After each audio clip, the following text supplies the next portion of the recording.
भवान् भीष्मस्य कर्णस्य कृपश्च समितिञ्जय अश्वत्थामा विकर्णस्य सौमदत्तिस्थैव च.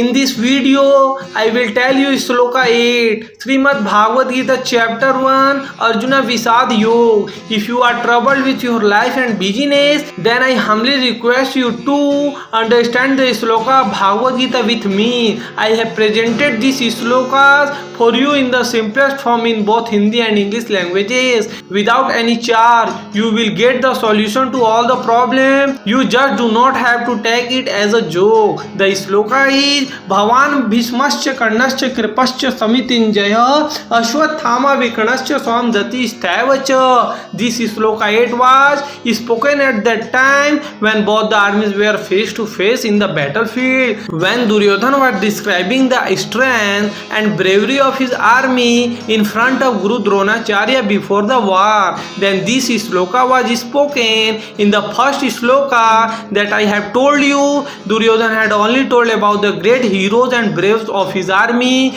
In this shloka 8, Duryodhana is telling the name of all the heroes and braves one by one to Guru Dronacharya who were ready to fight for his army. The first name in it is Guru Dronacharya himself. Duryodhana is telling Guru Dronacharya that you yourself are the greatest because you are the Guru of the Pandava, and there cannot be a disciple greater than the Guru. In your language, father is always a father. Dronacharya ji was a great Guru of archery. He was adept in the art of weapons. The second and most special name is Bhishma Pitama, the most senior warrior of the Mahabharata war and the commander of the first side of the Kauravas. He was the son of Santanu and Ganga. He had the boon of Ichha Mrityu. What is Ichha Mrityu? Comment and tell us. He could be defeated only through Shikhandi. The third name is Kunti and Suryaputra Karna. Karna, despite being a Kshatriya, was called Sutputra and became the best friend of Duryodhana. Karna got the knowledge of divine scriptures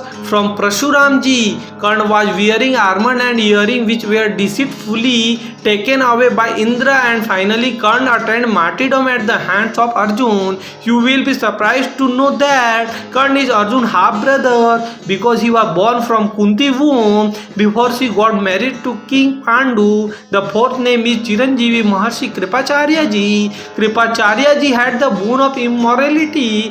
He was the family guru of Kauravas and Pandavas, and he was fighting on the side of the Kauravas. He was never defeated in the battlefield in any way. The fifth name is Dronacharya son Ashwathama. He was also an immortal warrior. He had powerful weapons like Narayan Shastra and Brahmastra. It was Ashwathama who killed all the sons of the Pandavas in the last phase of the war by using Brahmastra. Angered by these, Sri Krishna cursed him that he would keep wandering on the earth of ages. The sixth name is Vikarna, son of Dhritarashtra and Gandhari. He was Duryodhana's brother but was a religious, just and truthful person. He opposed the disrobing of Draupadi. He was martyred at the hands of Bhima on the battlefield. The seventh name is Somdat or Bhurshiva. Somdat was the son of Bahalika king and the father of Bhurishrava. Let me tell you that he was famous for his elephant army. He was a great truthful warrior and had a full experience of skill. Satyaki killed him in the war. I have told you about all these 7 warriors. This is the description of his army by Duryodhana. All these 7 warriors had different and tremendous characteristics. These 7 warriors were the main pillar of the Kaurava army. These 7 warriors fought in the battlefield in their own way. Thus ends the Srimad Bhagavad Gita chapter 1 verse 8. You will find the next verse in my other video. Say with love ones, Sanatan Dharma ki Jai, Sanatan Dharma ki, Sanatan Dharma ki. If you like the video even a little, what do you have to do? You will know it. There is no need to tell you. Thank you very much from the bottom of my heart.